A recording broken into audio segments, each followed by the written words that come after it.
Pakistan penal code और कानून शहादत जैसे जो समझिए कवानीन हैं जिसमें अमेंडमेंट्स आ रहे हैं, और अब होगा ये कि मैक्सिमम 9 मंथ्स का पीरियड है, उसके अंदर ट्रायल करना होगा,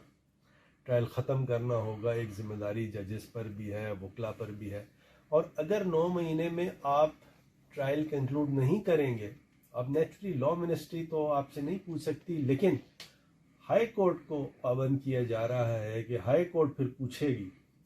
कि ये 9 महीने में ट्रायल क्यों नहीं कंक्लूड हुआ, और उसका एक्सप्लेनेशन जज साहिबान को, ट्रायल जजेस को देना होगा, नहीं तो उनके खिलाफ डिसिप्लिनरी प्रोसीडिंग्स होंगी।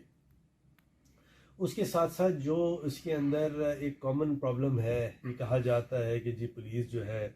वो गैर पढ़ी लिखी है, सही एफआईआर का इंदराज नहीं होता और क्या कुछ नहीं होता।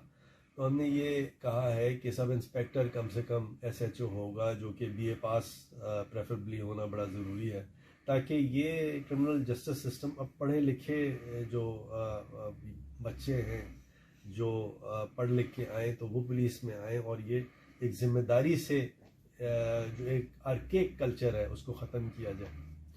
फिर साथ साथ इसके अंदर एक कॉमन प्रॉब्लम ये है कि पुलिस का बजट तो होता है,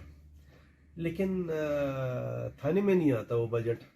नतीजा उसका ये है कि जो थाने वाले जो पुलिस है उनके पास स्टेशनरी के पैसे नहीं होते, इंक के पैसे नहीं होते, उनके पास कागज़ के पैसे नहीं होते, और कंप्यूटर और क्या कुछ वो तो आप छोड़ दें। तो अब हमने ये इसके अंदर ये लॉ लेके आ रहे हैं, और लॉ से ये हो रहा है कि जो पुलिस का जो बजट है वो स्पेसिफिकली तमाम इन्वेस्टिगेशन के लिए, स्टेशनरी के लिए, पीओएल के लिए वो मुख्तस किया जाएगा,